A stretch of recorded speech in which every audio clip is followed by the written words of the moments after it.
Well, good morning, everybody. This is Barry Jones with SP History, and back for another episode of the formation, rise of the deep state, and its contributions to the 60s assassination, specifically the JFK assassination.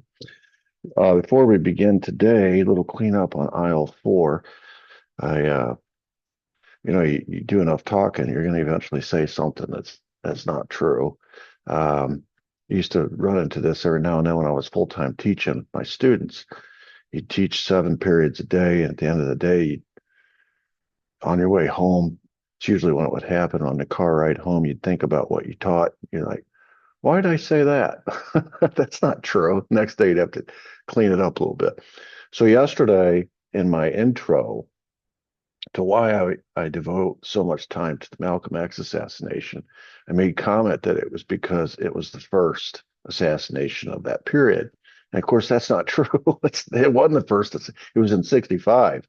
The first was JFK in 63.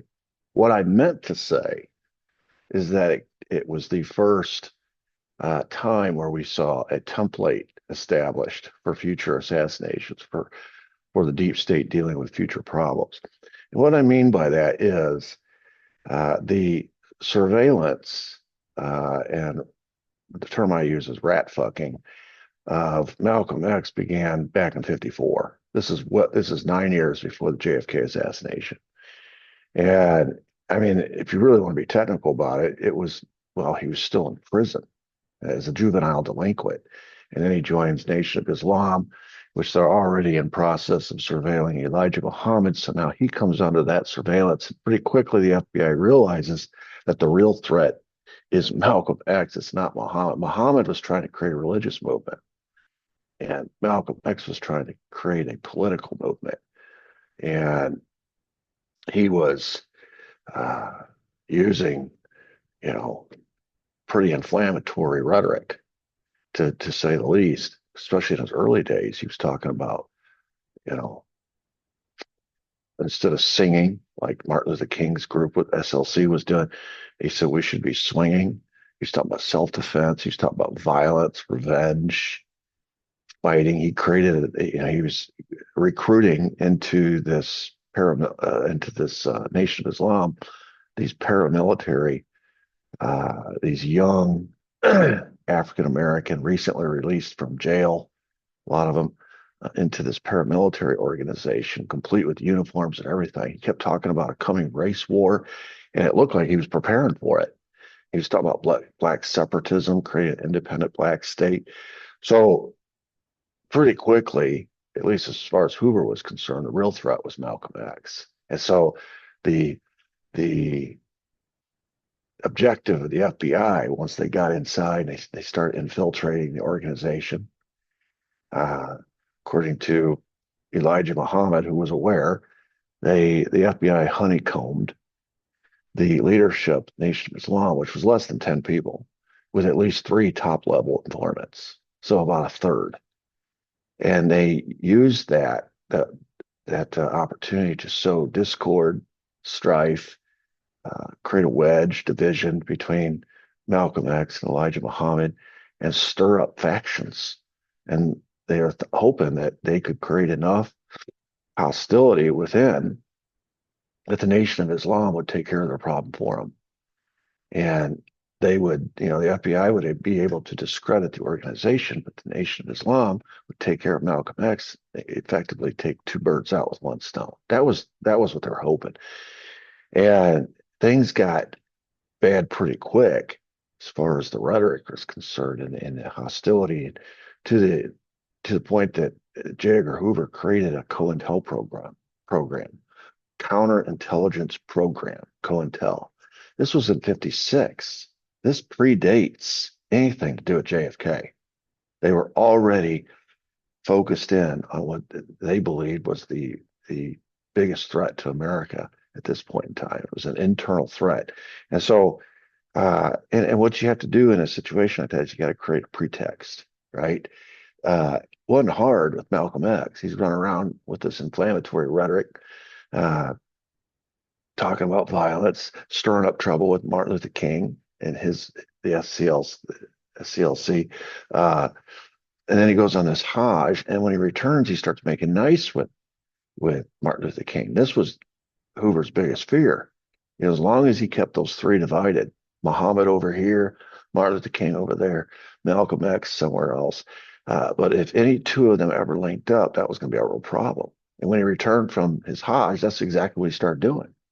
And he starts talking about uh, revolution, and he admits that, you know, his prior message was too divisive, and now he's talking about unity and brotherhood, and, and instead of treating the symptoms, which he later described as white racism in America, now he wants to treat the actual problem, the root cause, which is human rights abuse around the world.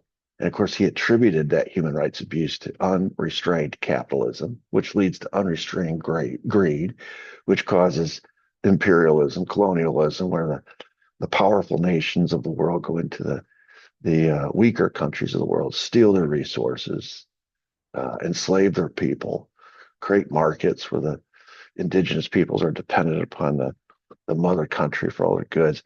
It's all about greed, making more money, increasing their profits. And he said that's the root cause of human rights abuses around the world, capitalism. And he starts bragging up socialism, which is just a kinder, gentler version of communism, right? And he starts making nice with Fidel Castro and Che Guevara. He starts talking about, we've got revolutions over in Africa, we've got revolutions in Asia, we've got revolutions down in Latin America. Can't wait till we have a revolution here. So you start taking all that together, and you can see why J. Edgar Hoover created COINTELPRO in '56. This is another reason why I focus so heavily on the FBI and COINTELPRO and the whole assassination of Malcolm X, because it envelopes, or it's like a bookend around the JFK assassination. It started, all of these gears were turning long before JFK burst on the scene in '60, right? As far as presidential politics, long before, they're already treating him as an enemy of the state.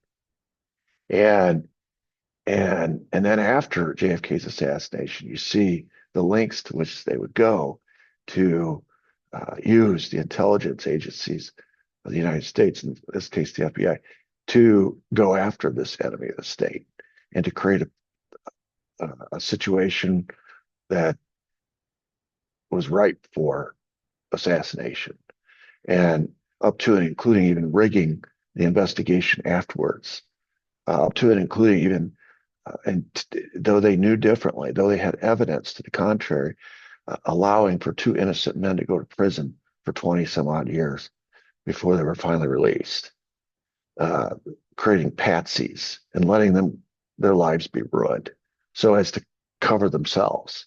And you start to see a template that gets repeated, had been incorporated 2 years earlier in Dallas, but then gets incorporated a few years later in LA, in Memphis, and then in '69 in Chicago. It creates this template. And in some ways, I think an argument could be made that COINTELPRO from the FBI, it predates, we know for a fact it predates the CIA's uh, domestic assassination program. COINTELPRO starts at '56, runs to '71. It's a 15-year long running program. You know, CIA doesn't get around to creating a ZR rifle till '61, and it runs till '64, almost the exact length of JFK's presidency. So an argument could be made that the FBI taught the CIA how to do this regarding internal threats. And any exposing of the CIA's ZR rifle program might, in process, also expose the FBI's COINTEL program, which surely gives another motive why the FBI covered up for the CIA when we get to JFK assassination. So anyway, it shows that the COINTELPRO program became a template for the CIA's ZR rifle program later. And of course, it starts with surveillance, rather benign, right? You're surveilling a potential enemy. I doubt you'd have gotten an argument from most of the white population in America in 1956 that something needed to be done about Malcolm X. They were just as afraid of Malcolm X as Hoover was.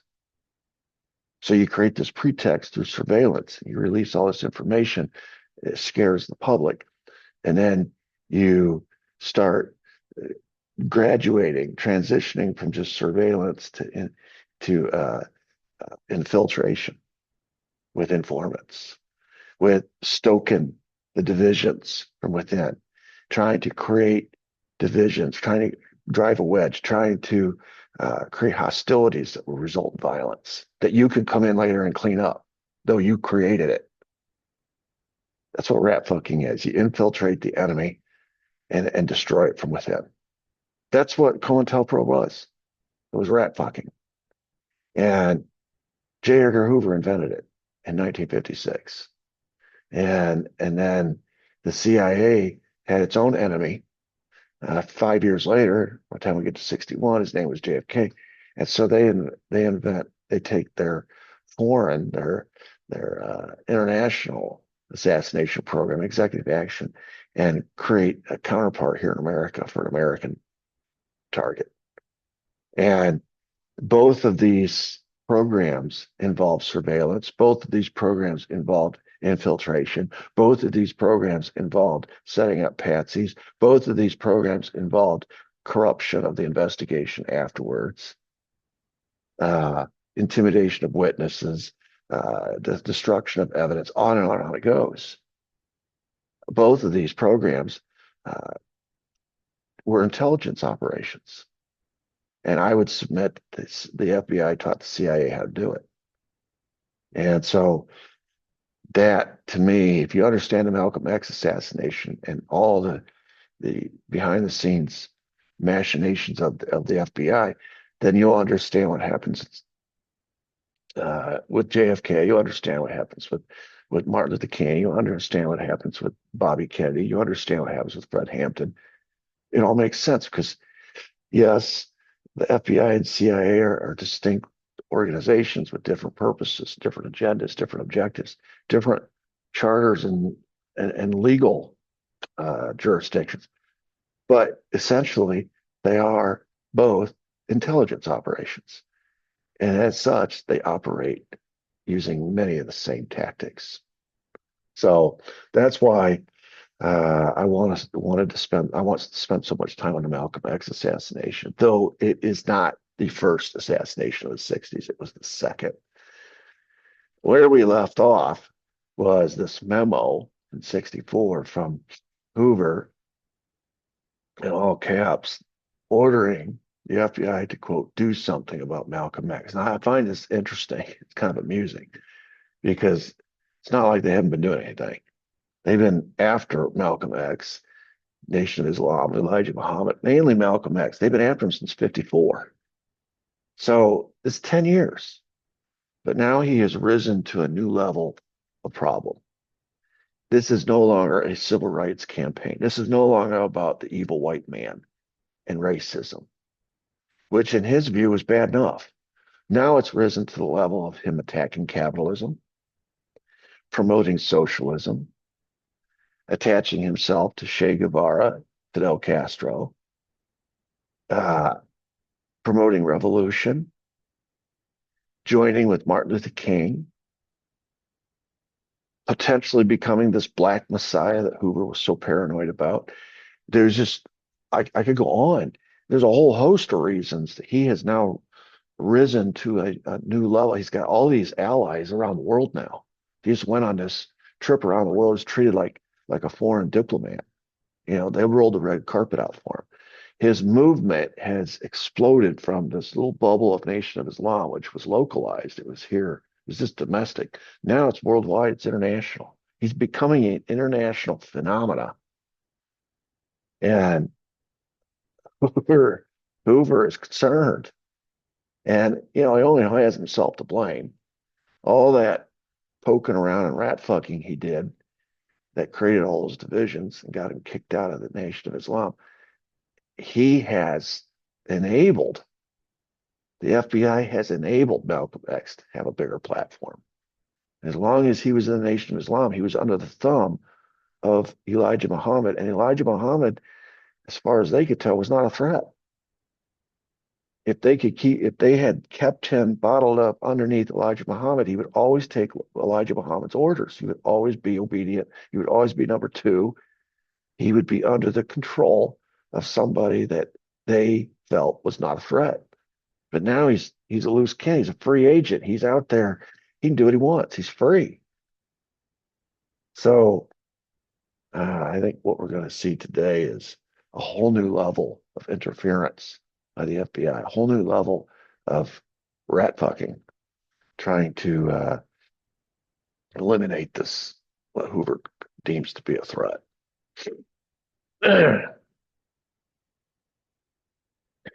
August of 64, Malcolm X takes another trip and he starts traveling abroad. Now, part of this is about self-preservation. He's realized he needs allies abroad because everywhere he looks here at home, he sees enemies. His former civil rights organization, the Nation of Islam, they're trying to kill him. And this is the thing that Hoover would love to see happen. So he could blame Nation of Islam for the death of Malcolm X. And certainly he has enemies within the Nation of Islam who believe he had betrayed the messenger, Muhammad. And so he's got enemies there. He's got enemies in Washington, within the government itself. The white population doesn't know what to think of him. You know, they used to be afraid of him. They used to hate him because he was talking about violence and black separation, black power, all that stuff. Now he's preaching a new message of unity and brotherhood, etc. And they're not quite sure what to make of him. He's got this new fledgling relationship with Martin Luther King, but he doesn't have, he's looking for allies, institutional type allies, countries that will back him, governments that will back him, that he can use as leverage to affect change.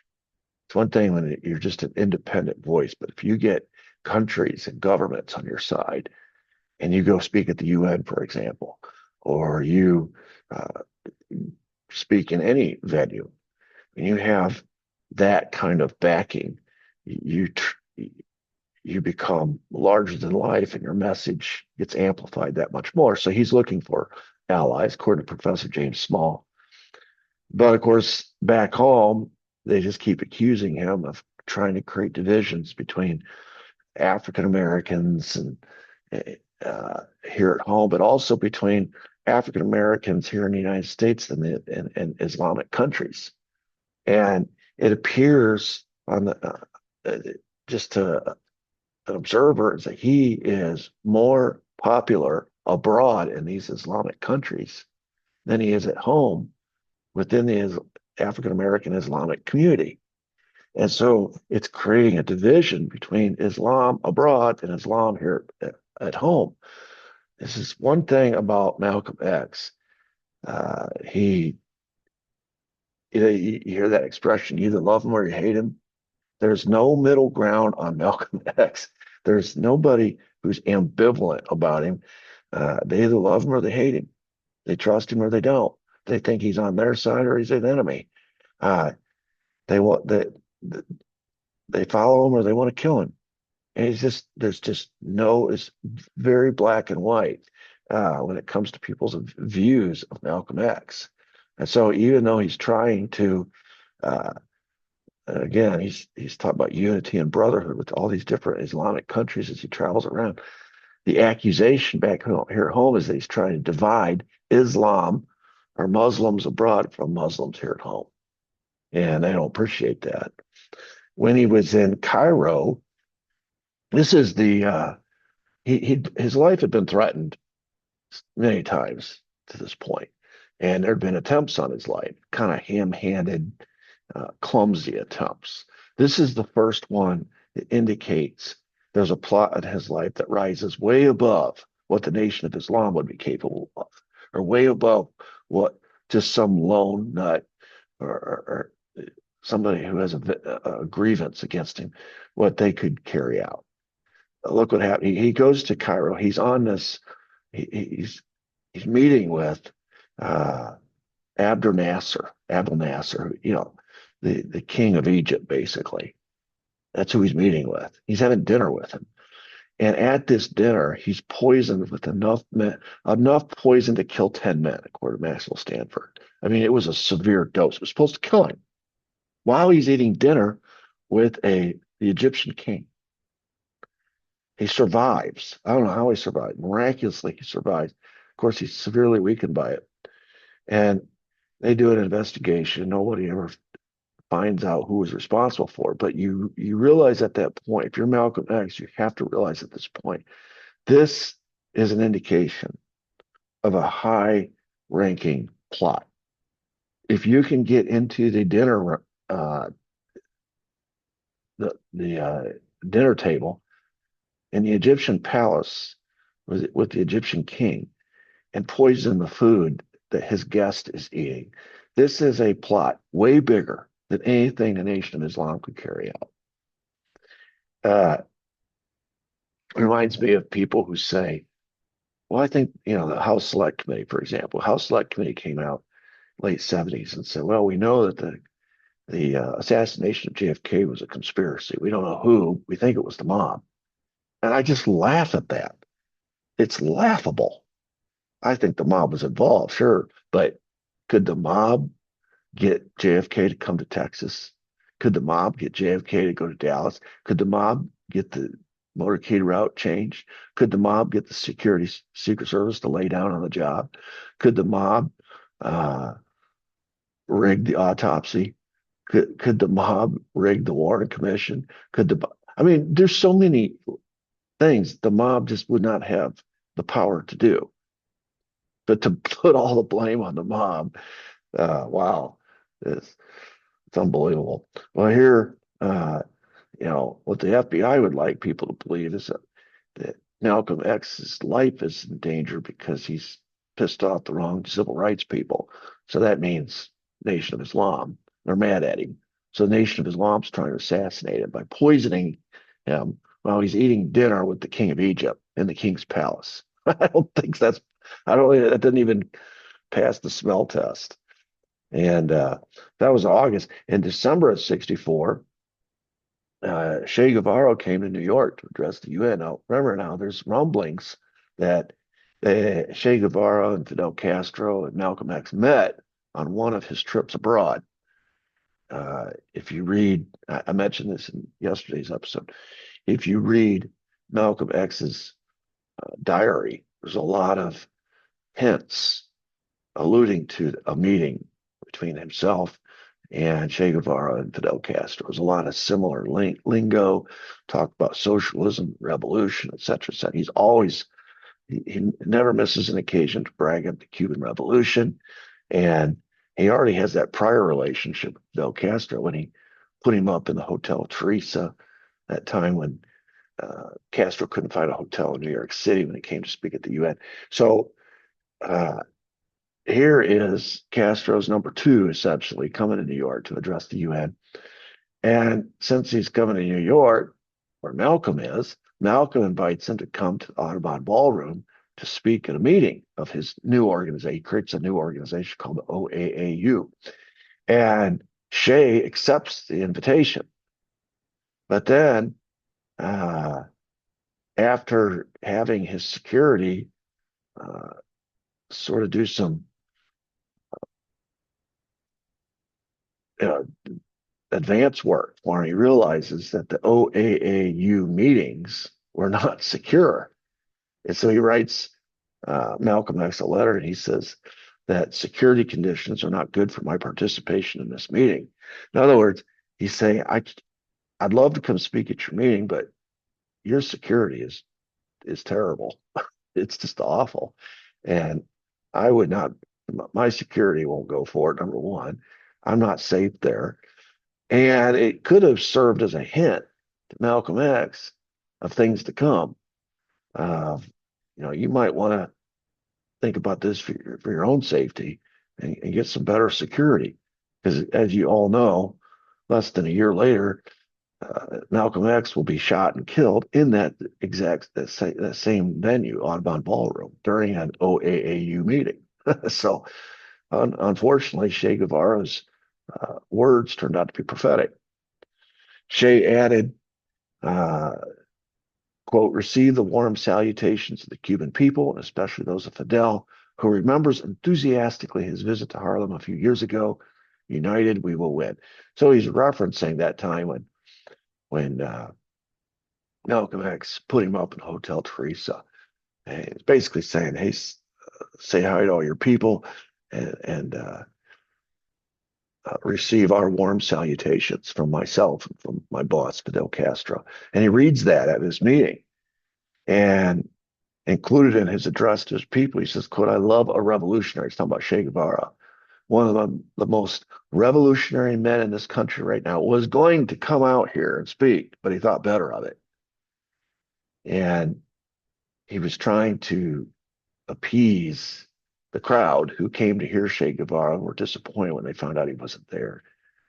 And one of the things Malcolm X cautioned his participants at this meeting was, don't let anyone choose your friends for you. He says, I don't. You shouldn't. You and I should practice the habit of weighing people and weighing situations and weighing groups and weighing governments for ourselves.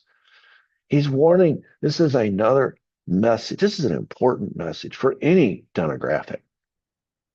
But I think in 1964, especially true of African Americans, be wary of reflexively supporting one political party or one group or one civil rights group or whatever you want to classify or quantify it as. Be wary of just giving your support to that organization, lock, stock, and barrel. Make them earn it. Don't give it to them. And use your critical thinking skills. Use your own mind to discern whether these people are working in your best interest or not. In other words, he's trying to teach his people to be a little bit more discerning about whom they support, whom they hate. And included in that message is don't believe everything you hear. Don't believe everything you read or see. Sometimes you're being fooled. Sometimes the government's running a psyop on you. Sometimes the media is not telling you the truth. Sometimes there's a rush to judgment. It turns out to be absolutely untrue, and the opposite actually turns out to be true. Basically, he's saying use your God-given brain and make people earn your support. Make political parties earn your support, et cetera, et cetera. Pretty important message even today. So now we get to the year in question, February 9, 1965. This is 6 months after he was poisoned, attempted assassination in Egypt. Now he goes to Paris, France. And as he gets off the plane, the authorities refuse to allow him entry into France. They deny his passport. Now, again, is this the work, or could this possibly be the work of the Nation of Islam? It's not possible. This is intergovernmental stuff going on here. All right. So if you're Malcolm X, maybe what happened in Egypt was a fluke, but now you get to France and you realize it's no longer a fluke. When he gets home to the United States and his supporters pick him up and they're driving back from the airport, he tells them on the drive, when they remember this conversation, he says, quote, you know, I've come to realize that I made a mistake. I found recently that my troubles are not coming from Chicago. Chicago is Nation of Islam headquarters. And for a long time, Malcolm X thought all his problems were coming from Chicago, that Nation of Islam was after him. But now, after what happened in Egypt, and now just what happened in Paris, he realizes differently. And they asked him, says, well, where are these problems coming from then? And Malcolm pointed the opposite direction and said, from Washington. And sure, 5 days later, his house is bombed. Valentine's Day, February 14th. Speaking of that, that's coming up, isn't it? February 14th. So anyway, on the night of Valentine's, 3 Molotov cocktails were thrown into his home. He and his family were sleeping. He literally, in his pajamas, had to rescue his wife, their baby, and their 3 small girls. There was 4 kids, so 6 of them total. They barely made it out of the house alive. And of course, now, remember now, according to the FBI informant, after he was indefinitely suspended from being Nation of Islam spokesman and also being in charge of the mosque number 7 down in Harlem, basically kicked out of the Nation of Islam. The FBI informant said he was also the Nation of Islam confiscated his house and his car. Now, evidently, he's still living in that house. There was a legal situation with respect to the house, and so he was allowed to stay in it for a little bit. Well, now it's destroyed, and he didn't have a second home. I told you in the previous episode, the man was on and he didn't have any income now. He's not working for the Nation of Islam. He's literally living on the largesse of supporters. He has no job. He has no income. He has no assets. He's been living in company housing all these years. And so he is literally homeless with a family of 6. According to his personal secretary, at this moment in time, he had less than $150 to his name. I mean, he is really out there on the ledge. And when he tried several different times prior to this to buy life insurance for his family, no one would sell him life insurance because his life was, he was being threatened. No life insurance company would take the policy or sell the policy. So he's angry. I could understand. As just a human being, the instinct is to be upset. Your family's been threatened.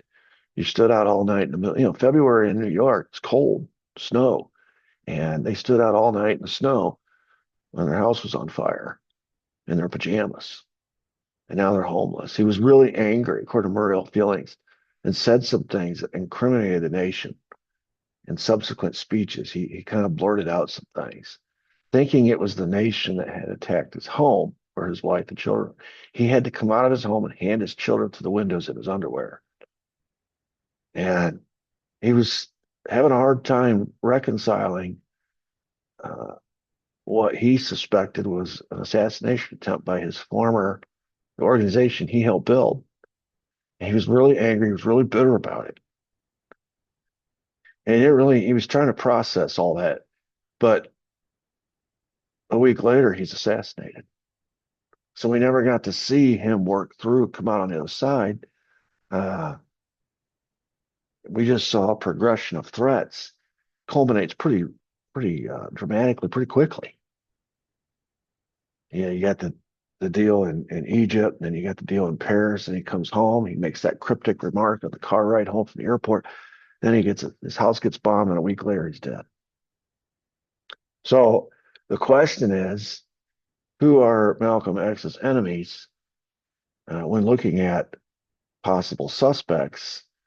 Who are some of his enemies? Now we'll talk a little bit here in a minute about his assassination, how that went down. But before we get to that, by the time we get to this point in his life, he's still alive, he's got some pretty heavy enemies. Obviously, the Nation of Islam, they feel like he betrayed Elijah Muhammad. But the FBI is hot on his trail too. And according to Hoover, Malcolm X is in the category of a traitor who, in advocating black supremacy, is the same as plotting to overthrow the U.S. government. That was Hoover's feelings. And then Bossy, I told you yesterday, I'd tell you more about Bossy. We're going to get into that today. Bossy is a division of NYPD. And to them, Malcolm X represented a threat because he was agitating for radical change. So everywhere you look, he's got enemies. And these aren't run-of-the-mill enemies. Most of them aren't even personal. These are institutional. Zach Kondo, historian pictured here, said the NYPD had a special unit that was actually modeled after the FBI. It was called the Red Squad, but in fact, there's a good movie out called The Red Squad about it. But its official title was Bossy, the Bureau of Special Services and Investigations. They were like a miniature FBI that the FBI helped to train. In other words, Bosse was New York's version, but they had these in other big cities. And Hoover and the FBI went around and trained these big city uh, groups that could aid and assist them in their mission of rooting out these radicals. This was an FBI concoction. The FBI trained, was modeled after the FBI. It was local, made up of NYPD officers, but these were FBI trained, and it was an FBI idea.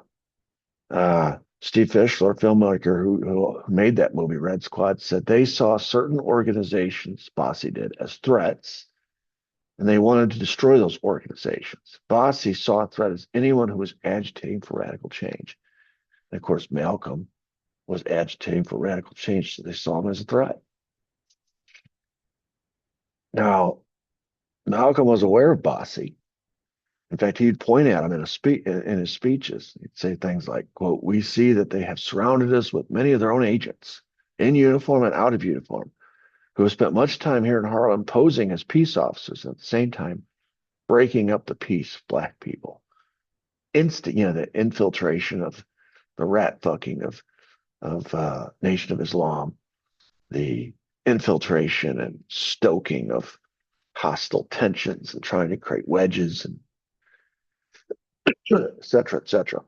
Tony Bauza, who was a detective with NYPD, and during this period of time was part of Bosse, said, "I knew Malcolm, and he knew that I was a member of Bosse. He knew that. He always called out, 'Lieutenant Bauza, how are you?' He thought that the police department was monitoring him in a very obvious way. What he didn't know, I don't think he understood, that we were also tapping his wire and listening to the tapes. We cooperated with the FBI. We were intimate with the FBI," is what he's saying. They had a guy who was there every day going through our files and reports and giving them to his superiors. And this was in the age of J. Edgar Hoover, of all things, awful man. And we were his handmaidens. Okay, so Bosse is the NYPD presence there, and it's run as an extension of the FBI. And this is what Tony Bauza is saying. Malcolm X was very aware that he was being surveilled by this group, Bosse and the FBI. He says, "If you have a fear of coming under FBI surveillance, you shouldn't get involved with me." Bauza continues, says, "Practically every Saturday, I would go to 125th and 7th to hear him, where he would give his little speeches, Malcolm X. I studied him seriously because I considered him potentially a grave threat, a danger. I was a detective, a sergeant, and a lieutenant. We were monitoring what we thought were subversive activities, attending meetings, listening to speakers. That's really how we got involved with Malcolm. We thought he was a very capable, talented, dangerous man. We didn't know if he was going to break the law, but we knew he had power." And another guy involved with Bosse, Jerry Fulcher, says, "I knew that Malcolm picked up phones on the second ring. So I would listen to ring one and then perfectly time it with ring two. He had two phones. I just listened. From 8 in the morning until 10 at night, that was what the position was. In other words, that was the job." Zahir Ali, project manager of Columbia University's Malcolm X project, said, "You could chronicle Malcolm's daily movements, the date, the place, the people, just by going through the FBI files. The surveillance of Malcolm was so extensive." So we get to the day of the assassination. FBI, Bosse, NYPD, they've infiltrated his organization. They've got informants close to him, even within his own security detail, as we're going to find out. I mean, they are with him day and night, 24 hours a day, 7 days a week. They follow him around. They're listening to his phone conversations. They're listening to the tapes. They're physically present with him everywhere he goes. And on this day, Malcolm X, giving a speech at that Audubon ballroom, gets up at 3:15, and he always started off his speeches by saying something to himself, make it plain. That was his reminder to keep things simple. He's talking to his people. And as he begins speaking, some disturbances start happening in the ballroom. A man shouted in the back, accusing somebody else of picking his pocket. That created disturbance in the back. This is classic intelligence uh, tactics, right? Diversion. So then a smoke bomb goes off in another part. So people's heads are turning everywhere. Malcolm X, as you can see here, this is right before the shooting starts, steps out from behind the podium and leans down and is telling the people there to cool it, brothers and sisters. Now, I want you to take special note. I should have circled it in red, but you can see one of his security guys staring pretty much. If you look at that picture, he's staring right back at you. He's the only one looking right at you as you look into that picture. And that's a very important figure right there, because this is one of these infiltrators that was actually, he was on Malcolm X's security team, but he was really part of bossy. He was an infiltrator. Anyway, amidst the confusion, quote, this is according to Abdul Rahim Muhammad, a burly, dark-skinned man walked up to the stage, pulled out from underneath his coat a sawed-off shotgun, fired at Brother Malcolm at point-blank range. Next thing I know, two other fellows jumped up and start shooting the place up. So guns are just going off. The three gunmen fired a total of 21 shots. They hit Malcolm X 17 times. And here you see a picture of Malcolm X lying on the stage, bleeding out. And when he fell, he hit the back of his head real hard on the stage. And he bled out and he died on the stage. He was 39 years old. 39 years old. Peter Bailey said, you know, it was a very impactful moment in time, because in his view, and a lot of people's view, Brother Malcolm might have been that Messiah, that Black Messiah that Hoover was so concerned about, who could have unified and electrified the Black nationalist organizations. And that's what they didn't want. Al Sharpton, and I don't quote Al Sharpton very much, but here he is. He was our shining Black prince. Here you see our Black shining prince. All right, so where does that leave us? Well, according to Abdul Rahman Muhammad, we have at least one FBI document that gives a perfect description of the man that they say fired the sawed-off shotgun. They described him to a T. Burly, big, dark-skinned man wearing a certain kind of coat. And that ended up being the complete opposite of the man, ended up being two men that they convicted. The guy who fit that description was an officer at Mosque number 25, which was actually in New Jersey and Newark. And his name was William Bradley. He was an officer at Muhammad's Mosque number 25. And he was a lieutenant in the FOI, which is the Fruit of Islam. That's that paramilitary arm. This is what's in the FBI file. They also had a picture of this guy, William Bradley. Now, Bradley had a second name, and a Muslim name. I think it was Mustafa. So it was Bradley / Mustafa. In other words, as soon as it happened, the FBI knew who this guy Bradley was. They knew that he was a lieutenant in this Nation of Islam mosque in Newark. They had his picture. They had his identity. They had his description. And his description in their own files matched the description of people on the scene. Dark-skinned, stocky, and a lieutenant in the mosque. This is what they wrote in their own files.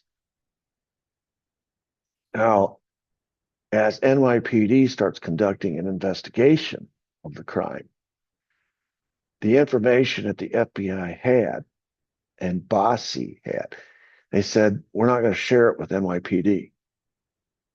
According to FBI instructions from Hoover, quote, in the event this information is not already in the possession of the NYPD, talking about the description, the identity, where he worked, everything. everything they had about this guy, William Bradley. In the event this information is not already in the possession of the NYPD, such information should not be furnished to the NYPD without first receiving Bureau authority. In other words, we're not going to share what we know with the NYPD. Later in that same file, it says New York has not been advised of the identity of X. They redacted the name as a possible suspect. David Garrow said, based on these FBI documents, very clear that the FBI had a reasonably good description of the gunman who wielded the shotgun. It's clearly based on, by the way, you may be asking, well, what about the other two shooters? Well, it was determined by the autopsy that the one who killed Malcolm X was what they call shotgun man, the guy with the sawed-off shotgun. So that's a singular suspect. The other two piled on in some way served as a diversion, but the guy with the shotgun is the one that killed him. So that's who they're looking for. Of course, the FBI has the information on this suspect, but they won't share it with New York, the NYPD. Now, how did they know? He said, well, how did they know? Well, again, David Garrow, based on FBI documents, very clear that the FBI got a reasonably good description of the gunman who wielded the shotgun. It's clearly based on Bureau agents, probably the, quote, 9 FBI informants who were inside the Audubon ballroom that day. It's a very detailed accounting. FBI report said he is a Negro male, singular, age 28, 6'2", 200 pounds, heavy build, dark complexion, wearing a gray coat, believed to be the assailant who used a shotgun. But because the FBI refused to share this information with NYPD or with the court in 1960, no New York prosecutor ever saw this description. So they arrest these two patsies. And just months before the trial begins, the FBI closes its file on William Bradley. The leads were considered RUC, which means referred upon completion. File was closed, meaning the court would never have access to this information. And as a result, 2 men were later sentenced to 20 years to life for Malcolm X's murder. Innocent men. And the FBI knew they were innocent. I neglected to mention this in the intro. This is another reason why I think the Malcolm X assassination is so important. In the context, the larger context of all these other assassinations, it shows it's the only case where there is a court record where the government narrative gets overturned by the evidence. He said, what do you mean they got convicted? Well, it's going to get overturned. All right. Eventually, these 2 men are, because new evidence comes out, researchers, independent researchers, etc., detectives, private investigators continue on the case, and they find irrefutable proof that these 2 men are innocent. And the court exonerates them. Now, not before they serve a long time in prison. And they basically lose most of the young years of their life to the penal system. But it's the only time of all these assassinations where there's a court record where the government narrative, in other words, the setup of the patsies, ends up getting overturned. I mean, you think about it, in JFK's case, there wasn't a court record. They just killed the patsy. No trial. And in MLK's case, they paid off the defense attorney to force his client to plead guilty. And then RFK's case, again, they pay off the defense attorney to force his client to confess. So those were rigged trials. The whole judicial proceeding was all rigged. But in this case, they couldn't rig it. And so the government narrative, which was these 2 men who turned out to be patsies, The government said they were guilty, but the evidence shows that they weren't. So it's important to show that. I think that shows how important a fair judicial system is in discovering the truth about these things. You know, obviously, if you're in a conspiracy to kill the president, the best result is to have no trial. You never know what's going to happen at trial. They're unpredictable. You don't know what someone's going to say on the stand. They get trapped on the stand, say something that's very incriminating. So the best outcome is to have no trial or to own the defense attorneys who hold sway over their clients, like these patsies. So that like in the MLK case and RFK case, you can get these patsies to plead guilty or confess. But in this case, you end up this case gets pushed forward by, like I said, private investigators, researchers, and evidence is produced that it's I don't know the word I'm looking for, but it's irrefutable, I guess. And the state of New York has to exonerate these two men. It made big cash payments to their families, pay for their pain and suffering, et cetera, et cetera. But they never did bring William Bradley to justice. So it was like, you could say that the case has never been solved because the two men that went to jail for the crime, for allegedly having committed the crime, were exonerated. So who did it? That information is still locked up and is still in these FBI files, and no case has ever been brought against William Bradley. Of course, he's dead now. So the question is, was Bradley protected because he was one of these FBI informants? In other words, why did the FBI go to such lengths to protect this guy, to keep this information from NYPD and from the court, from the prosecutors, if he wasn't someone that was connected to them, to the FBI? And if he was connected to them, that means the FBI killed Malcolm X. According to Tony Bowles, getting information from the FBI was always difficult for us. Always. They played at compliance. They were very pleasant, but they'd never give us anything. The FBI had a fellow who was there every day, going through our files and reports, giving them to his superiors. It was strictly a one-way street. This was not sharing. Sharing implies give and take. This was all take, no give. 3 years after Malcolm X's death is when J. Edgar Hoover authored that infamous internal FBI memo called the Black Messiah Memo. You can read it right here. It says, above all else, we must stop the rise of a single Black Messiah who can unite all Black people in the United States. Now, this is right before the Martin Luther King assassination. It was less than a month before. So the inference is he's talking about Martin Luther King. And perhaps he was. I think probably in that context he was. But this was something that he had been afraid of for a long time prior to March 1968.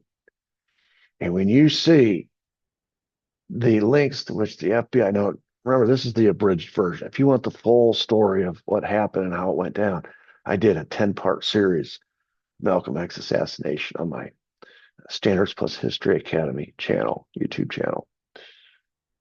I also did like a 6 or 7-part series on Martin Luther King. So they're both covered extensively. Anyway, when you see the links to which the FBI went to protect William Bradley, and you know that there were at least 9 FBI informants in that crowd, and you know they got a very detailed description of the assailant, and it matches William Bradley, the guy whose identity they hid from the NYPD.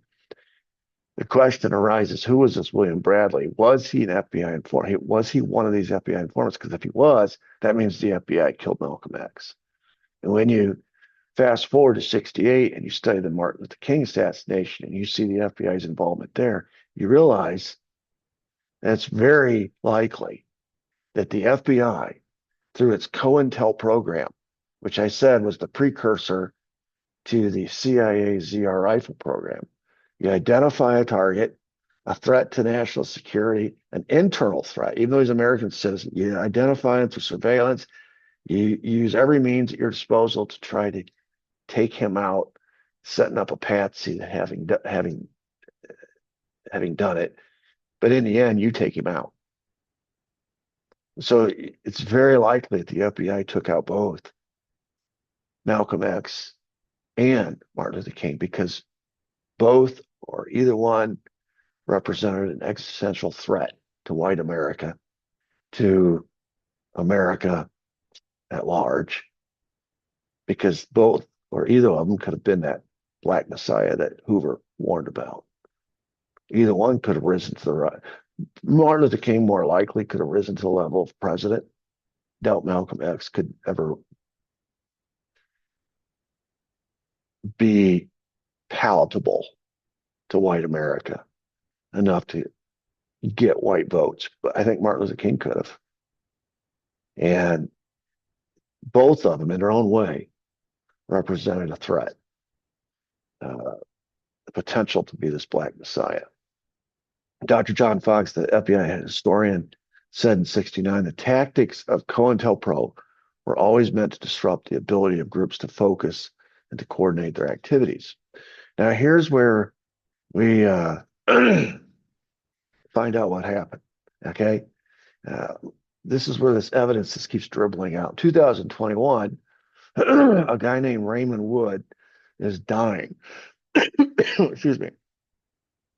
He's a former undercover NYPD officer who admitted to being a part of a conspiracy to kill Malcolm X. He says that his part in the conspiracy, excuse me, was to entrap two members of Malcolm's security team in another separate crime, which was a plot to blow up the Statue of Liberty. It's totally made up. Just days before the assassination, leaving Malcolm X vulnerable to Audubon Ballroom. Remember now, this, with all of his security intact, Che Guevara would not come to Audubon and speak because he says your security is shitty, basically. Now, as part of the security stripping, does that sound familiar? As part of the security stripping, to take away two of his trusted security guards who need to be replaced. And I started this showing you a picture of the Bossy implant, the infiltrator, into Malcolm X's security detail on that night. He was the one facing the camera. The reason he was there is because these two were taken out by a false charge of trying to blow up the Statue of Liberty. They were arrested, they were sitting in a jail cell on the day Malcolm X was assassinated. They should have been in the crowd providing security for Malcolm X. So that was Raymond Wood's part to play. In his letter, an excerpt, it says, quote, under the direction of my handlers, Bossy, and of course, Bossy is FBI, I was told to encourage leaders and members of civil rights groups to commit felonious acts. It was my assignment to draw these two men into a felonious federal crime so that they could be arrested by the FBI and kept away from managing Malcolm X's Audubon Ballroom door security on February 21st, 1965. This is security stripping 101. And it happened just like security stripping took place in Dealey Plaza 2 years prior by the Secret Service. Here, the FBI is directing the security stripping. And there's that picture. Now, here he is circled. His name is Gene Roberts. He's a, quote, bodyguard for Malcolm X, but he's also an NYPD undercover cop. He works for Bossy. Raymond Wood continued. He said he was inside the Audubon Ballroom at the time of Malcolm's assassination. He was there. He was one of these informants. And he said at least one other undercover officer, NYPD officer Gene Roberts, was also inside after infiltrating the security team of OAAU, which was Malcolm X's organization. Remember they arrested two men, two patsies. One of the men arrested and charged with shooting Malcolm X, his name was Thomas Johnson, was innocent. And the only reason he was arrested was to protect my cover and the secrets of the FBI and NYPD. Pictured there below, right in the middle, is Thomas Johnson. So he was arrested to protect Raymond Wood's cover. He said that both Wood and Roberts, so he's saying myself and Gene Roberts, were part of the Bureau of Special Services and Investigations, or BOSSI. And we've already learned BOSSI is FBI, a secretive political intelligence unit of the NYPD nicknamed the Red Squad. BOSSI was specifically targeting Black organizations for infiltration, including the Black Panthers, CORE, OAAU, and the Nation of Islam. This is all within the city limits of New York. BOSSI was an arm of the FBI carrying out J. Edgar Hoover's COINTELPRO. So this is a bombshell revelation by Raymond Wood. He's one of the officers on the inside. He's saying this is how it went down. Those two men, this is why the city of New York had to exonerate these two men, because Raymond Wood and some other evidence, but he's saying they were just patsies. They were arrested to keep our cover, to protect our cover. But this was a BOSSI organization, FBI run plan to take out Malcolm X. And the first thing we had to do was get a couple of his security guards out of the way. So in 2023, FBI documents confirmed the presence of 9 FBI informants. Okay, so the suspicion was there were FBI informants. We didn't have any hard documents to prove it. In 2023, we got those hard documents. 9 FBI informants. Now, they weren't identified, which is why the question is, why did the FBI go to such lengths to protect William Bradley? Was he one of these informants? Hoover said, at all costs, they should not let those informants be known. This is why they were never identified. And at all costs, not let it be known what they might have been doing, for obvious reasons, and whether they were working for COINTELPRO. Of course they were. According to our FBI agent Arthur Fulton, the FBI had, quote, 9 informants. Arthur Fulton is the picture down below, circled in red, posing there next to his boss, J. Edgar Hoover. 9 informants. I had 9 informants. We got a report from all of them. When questioned in the aftermath of the Malcolm X shooting, the FBI originally said we didn't have any informants in there. This sound familiar? Well, we don't know what you're talking about. We didn't have anybody there. In the end, because of FBI protection, none of these 9 informants ever had to testify. This reminds me of the Secret Service. All of the security breakdowns, which we know as security stripping, took place in Dallas that day. They were protected. When it came time to testify before the Warren Commission, basically Raleigh took the hit for all of them and testified on their behalf. And then eventually it said that none of them were ever even demoted or reprimanded or anything. They were all promoted. They all got pay raises and promotions. But as far as actually having to testify, none of them had to testify. They were protected. Statements were taken from them, but that's one that you can sit there with your lawyer and handcraft your statement. Testimony is different. None of the 9 FBI informants ever testified, and that includes Gene Roberts, who we didn't even know who Gene Roberts was, that he was one of these informants. We didn't know about that until Raymond Wood told us. And we didn't know who that bodyguard was facing in the camera until 1969. That was 4 years later. But we didn't know that there was anything sinister about him until Raymond Wood. And what was the year on Raymond Wood? 2021. So literally 31 plus 20, 52 years later. My goodness. This is one of the bodyguards that was arrested in that Statue of Liberty plot. His name is Khalil Syed. In his statement in 2024, after the Raymond Wood revelations came out and the FBI files were opened up, he said, quote, on or about February 16th, about 5 days before Malcolm X's assassination, I was detained and arrested by NYPD related to Wood's conspiracy. Talk about the Raymond Wood revelations. He said, I was shocked to hear the department accusing me of conspiracy to destroy the Statue of Liberty. I ended up losing 18 months of my young life for a crime I did not commit.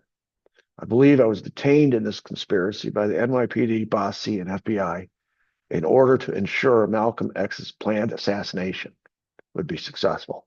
Had I not been arrested, I would have attended his speech and could have served as part of his security detail. And of course, the other one had since died, so he couldn't give a statement. But so here you see a quick 2-episode look at the assassination of Malcolm X and how the FBI, how close the FBI was to this entire situation from start to finish. From beginning surveillance in 54 of Malcolm X to stoking divisions, trying to create wedges between him and Elijah Muhammad, hostilities that would serve to would result in his assassination by the Nation of Islam, killing 2 birds with 1 stone. When that didn't work, COINTELPRO was created in 56 to get in there and force the issue. And by the time we get to 64, he's become a threat to the deep state, talking about how bad capitalism is and how good socialism was, making nice with Che Guevara and Fidel Castro, talking about revolution in America. He'd become quite the enemy. And so J. Edgar Hoover authors a memo, says it's time to do something. So they infiltrate his new organization and they infiltrate his security detail and they security strip his own security detail so that he's not protected. And then the guy who they say was the assailant, with a full description, name, picture, everything, they protect till the day he dies. So he never stands trial. Meanwhile, 2 patsies that they set up go to jail for 20 years. And it isn't until Raymond Wood dies and reveals the presence of the FBI and BOSSI and what his part to play and all that was, that all the truth starts spilling out. FBI documents come out, and then the state of New York has to exonerate the 2 men. Too little, too late for them, and too little, too late to try William Bradley because he's dead. And so, technically, the murder of Malcolm X has never been solved. But it is informative about how COINTELPRO was created to target American citizens, and the lengths to which this intelligence agency, the FBI, would go, and how 5 years later the CIA created their own intelligence operation to target an American citizen, JFK, and how similar those 2 operations were. And so it sort of created a template. So from this point forward, we will move on and we will resume our chronological timeline as we work our way up to the JFK assassination. We'll pick up in, I'm going to go back to 54 because that's kind of where we stopped in 58. I'm going to go back and review 54 to 58 and then continue on from there as we work our way closer and closer to the JFK assassination.